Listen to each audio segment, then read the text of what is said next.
nous implorons à Dieu d'être notre antipoison, notre antidote. Parce que mon frère Marche, il a été empoisonné. Ah bon? Oui. Par qui? On ne sait pas. C'est arrivé comment? Quand? Cette histoire est très compliquée. Moi, je me rappelle, un matin, pendant que tout ça se passait, Michel restait quand même assez fort.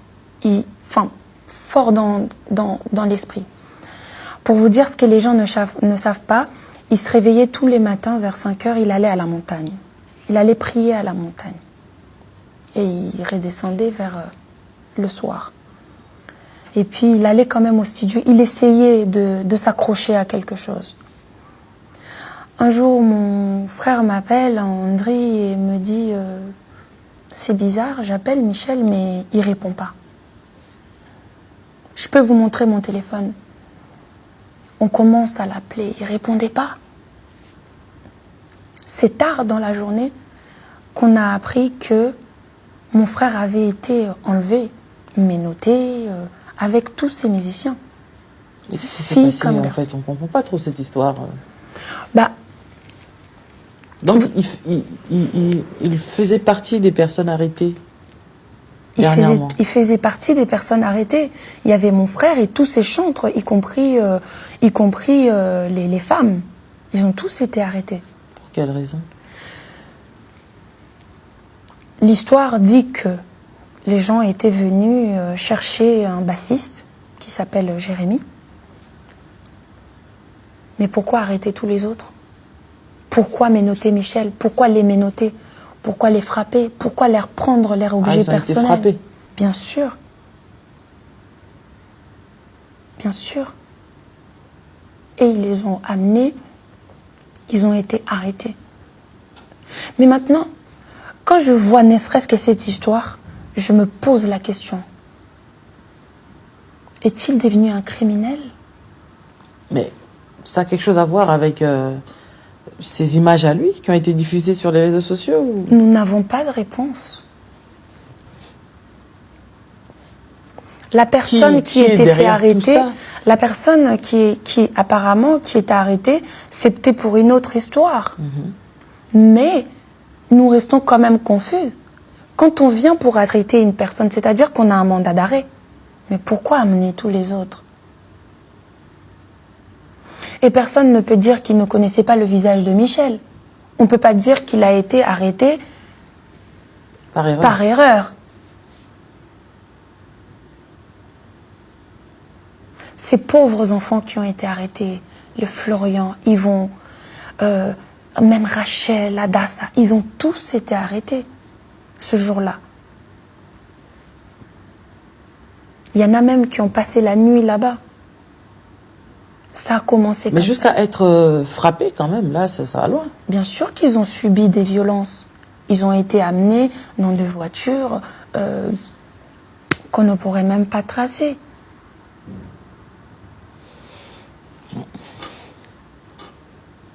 Et moi qui pensais qu'il commençait à avoir un peu de justice dans ce pays. C'est pour ça, en fait, que je n'ai pas les moyens que les autres auront. Le seul moyen que j'ai, c'est la prière, en fait. Le seul moyen qu'on a, c'est la prière.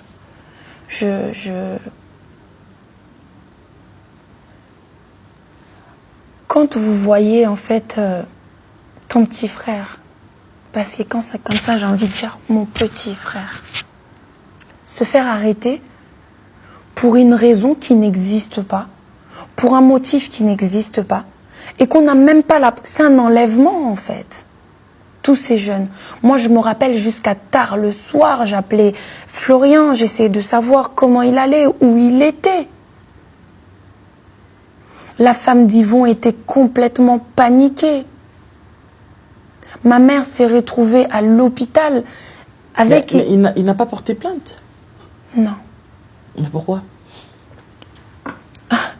Parce que tous les jours, on entend que oui, on a institué un état de droit pour faire valoir le droit de chaque personne. Mais Michel fait partie de ces personnes qui peuvent subir des choses en disant « Ya Lucie, Dieu va faire ». Jusqu'à maintenant, moi, je l'écoutais, en fait. mais même par rapport au poison, on peut porter plainte contre X, quand même. Le problème, c'est que le poison, quand ils ont tous été libérés, Michel a été libéré le soir avec les chantres, les femmes.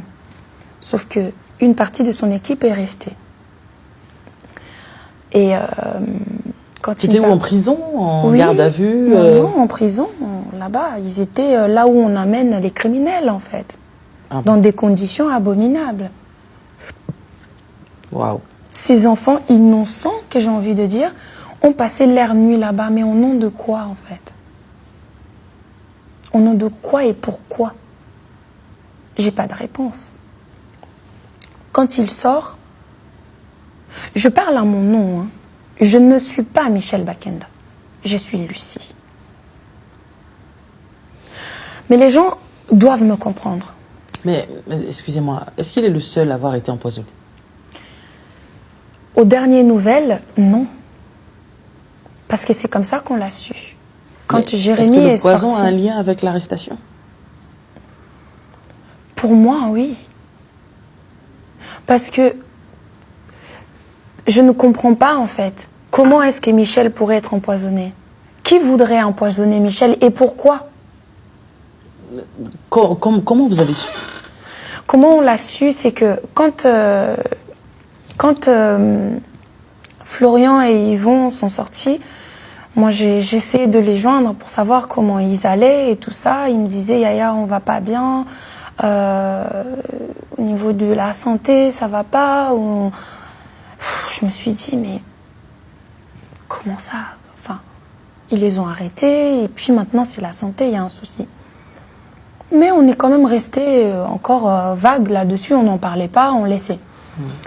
Et quand Jérémy est sorti, sa santé était vraiment mal en point en fait.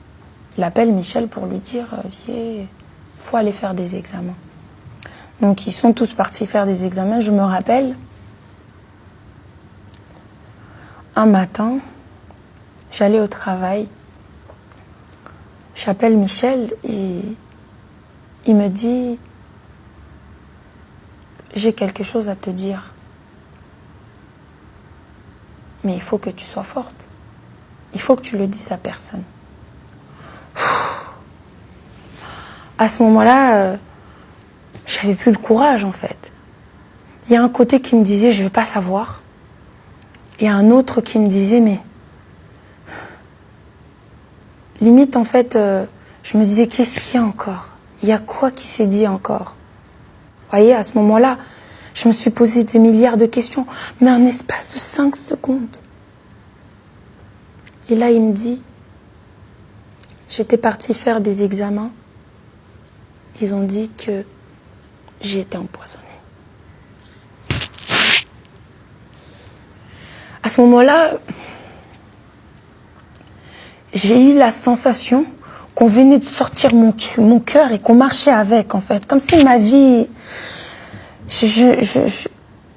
Mais je devais rester forte parce qu'il venait déjà de me prévenir que il fallait que je sois forte. Si je m'effondrais, je le faisais s'effondrer, en fait. Je lui dis, mais comment on fait? Il me dit, je sais pas.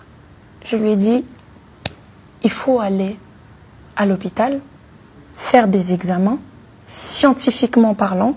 On doit avoir un papier qui dit où c'en est, c'est quoi, pour trouver savoir. Et la première chose que je lui dis, c'est que tu as un visa de Canada, tu as un visa des États-Unis. Il faut que tu partes. Et c'est là où je me suis effondrée. Il me dit, moi je bouge pas. Il faut faire des examens à tous mes musiciens pour savoir en fait comment on fait. Si moi je pars au Canada et ils se font soigner comment? Évidemment, en tant que grande sœur, j'étais énervée.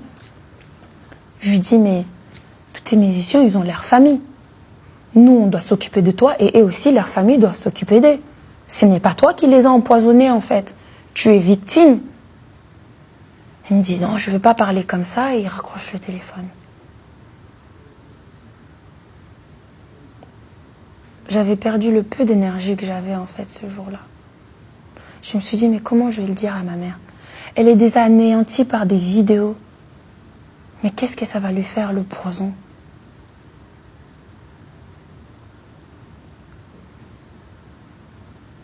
Et là, il est parti faire des examens. Et j'ai reçu. Il m'a envoyé les résultats. Il avait des présences de métaux lourds dans son corps. Les organes n'étaient pas touchés. Mais c'est un poison retardé. C'est un poison retardé. Pendant ce temps-là, tout le monde pense qu'il va bien. Mais non, il ne va pas bien. C'est un poison retardé. Il y a de l'arsenic dans son corps. Maintenant, c'est même plus la peur de vidéo avec laquelle je me réveille chaque matin. C'est la peur que lui ne se réveille pas qui m'envahit en fait. C'est la peur qu'un jour, ça arrive à un point de non-retour. Mais c'est pourquoi? Qui a une réponse à ça? Si je n'ai pas gardé le silence aujourd'hui, c'est à cause de ça, de ce poison. Mais pourquoi et au nom de quoi? On ne peut pas rester. On ne peut pas rester dans l'ignorance face à ça. Là, ça veut dire que non seulement ils ont commencé par sa réputation, mais ils ont voulu aller plus loin, c'est-à-dire toucher sa vie. On ne peut pas. Je comprends tous ces gens qui ont été déçus. Je comprends tous ces gens je comprends tout ça. Mais maintenant, ce n'est plus le moment. Ce n'est plus le moment. Michel a besoin de chacun de nous. Pas que de moi, sa sœur. Parce que je prie tout en ayant les émotions au fond de moi. Comment tu te mets à genoux en disant, Zambé, Seigneur, épargne mon frère? Mais comment? Par quel moyen? Pourquoi lui? Pourquoi il a été empoisonné? Qu'a-t-il fait qui n'est pas pardonnable? Qu'a-t-il fait, mon frère, en fait, pour mériter la mort? J'ai même pas envie de verser mes larmes, mais c'est plus fort que moi, en fait. Ça me met en colère. Pourquoi le poison? Pourquoi? Je vois, il a fait une chanson avec mon frère où il est en train de prier. Et je vois mon petit frère Paul derrière, qui commence limite à faiblir, qui commence à voir la tristesse monter en lui. Et tout ce que les gens étaient en train de dire à ce moment-là, c'est Michel a gardé son téléphone avec lui. Il est en train de... Non, j'ai envie de te dire, toi qui vois que le téléphone, regarde-le sur la chaise à laquelle il est assis. Il n'arrive pas à se tenir droit. Il n'arrive même pas à s'asseoir. Parce qu'à ce moment-là, il avait tellement mal au ventre. Je peux vous montrer les messages. Je suis aux toilettes toutes les 10 minutes.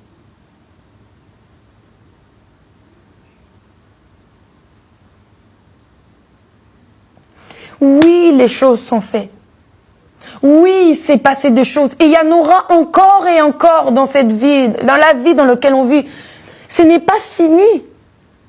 Ce n'est pas fini. Mais nous n'avons pas le pouvoir de décider qu'un enfant de Dieu n'est plus un enfant de Dieu. Mais on a le pouvoir de la prière, c'est-à-dire de prier pour lui. Aujourd'hui, si mon frère meurt par ce poison, Seigneur, je ne veux même pas, c'est un mot que j'ai même pas envie de prononcer. Vous allez faire quoi? Vous allez venir dire, on ne savait pas. Les gens vont venir dire, ah, Michel Bakenda. Ils vont chanter ces chansons. Ils vont le publier sur les réseaux sociaux. Ils vont dire, je m'appelle Michel Bakenda. Non, je ne veux pas que tu t'appelles Michel Bakenda. Il y a déjà un Michel Bakenda. Mais je te demande juste ta prière. Et j'ai envie de dire, pourquoi tu es ma mère? Parce que pour moi, c'est une double peine, en fait. Pour moi, c'est une double peine. Mais est-ce que vous pensez que 99% des gens qui sont sur les réseaux sociaux sont sans cœur? Vous m'auriez posé la question juste quand il y avait que le scandale sans poison, j'aurais dit oui. Et aujourd'hui encore, avec le poison, j'aimerais que quelqu'un arrive à me convaincre du contraire. Moi, je voudrais rassurer tous ces gens qui pensent que Michel vit cette histoire comme si de rien n'était. J'aimerais rassurer quelqu'un, lui dire, il ne la vit pas, comme les réseaux sociaux pourraient le dire. Comment est-ce qu'il vit cela? Il vit ça difficilement. Encore pire par rapport à l'état de santé de ma mère. Un jour, il m'a dit,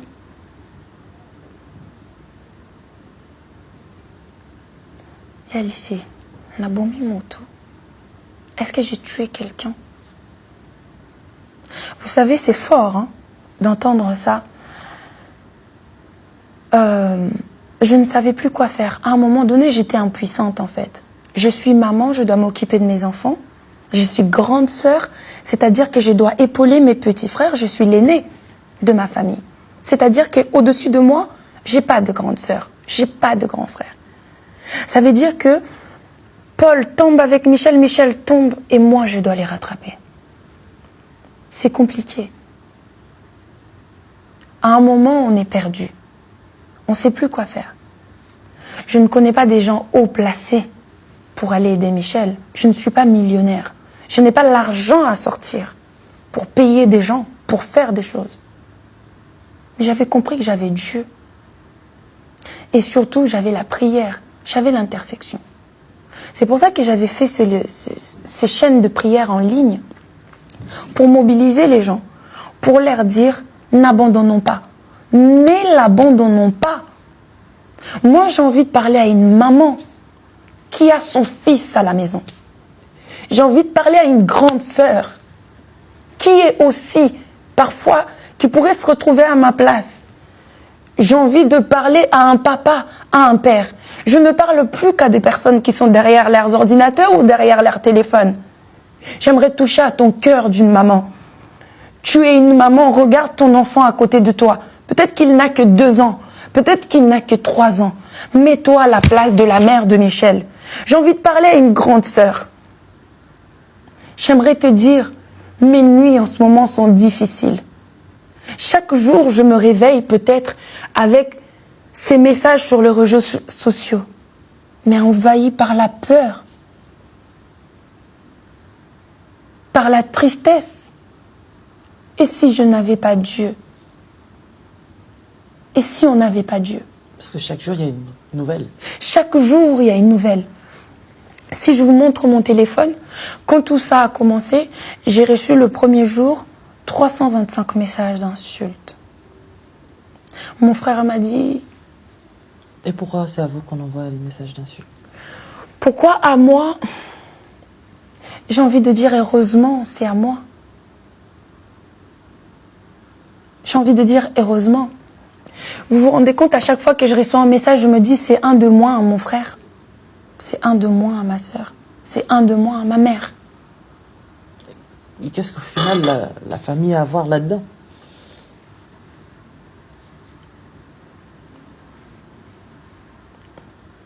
Je sais pas. Le sang. Parce que là, on arrive à un niveau où c'est toute une famille qui est insultée, en fait. Bah, c'est toute une famille qui est insultée, c'est toute une famille qui souffre, c'est toute une famille qui subit. Mais moi, j'ai envie de dire, qui n'a pas encore péché? Qui n'a jamais eu à pécher? Est-ce qu'on est au courant de tout ce que les gens font? Je n'en disconviens pas. La chose a été rendue publique et aujourd'hui, ça nécessite des réactions.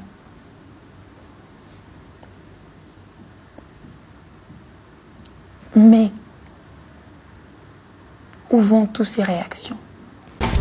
Après le Zénith de Paris, Casarema vous invite à la méga célébration Pâques. Et samedi 11 avril 2020, venez découvrir les louanges et adorations orchestrées par Sandra Mbou. Ne me cherchez plus là-bas. Dieu a changé mon adresse. Lise Manzanne. Puissance. Là-bas. Puissance. Puissance. Gloire Grâce.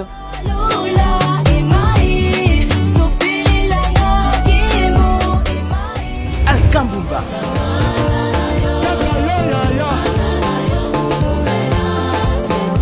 Kassikalala Chimpi. Et bien d'autres encore. Venez célébrer la Pâque dans ce méga concert avec les As du Gospel. La méga célébration Pâques avec Casarema. Réservation obligatoire, entrée 30 €.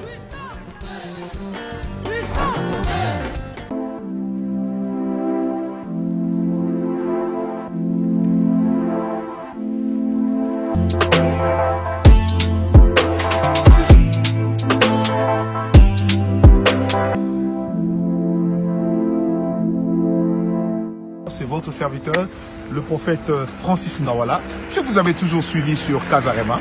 Le 24 avril, nous aurons une veillée dîner pour les couples, les familles. Faites-vous enregistrer parce que les places sont limitées. Nous croyons en la puissance de Dieu qui sera là. Nous parlerons sur les petites bêtes qui détruisent les couples, qui détruisent également les familles. Et je ne serai pas seul, nous serons avec le couple prophète Manzambi et son épouse Maman Lise. Nous parlerons sur ces petites bêtes qui détruisent les mariages, qui détruisent les familles et qui peuvent amener beaucoup de choses mauvaises. Nous croyons en des familles restaurées et n'oubliez jamais que selon Dieu, la famille se construit autour du couple et non autour des enfants. Autour du couple et non autour des enfants. Soyez les bienvenus et Dieu vous bénisse.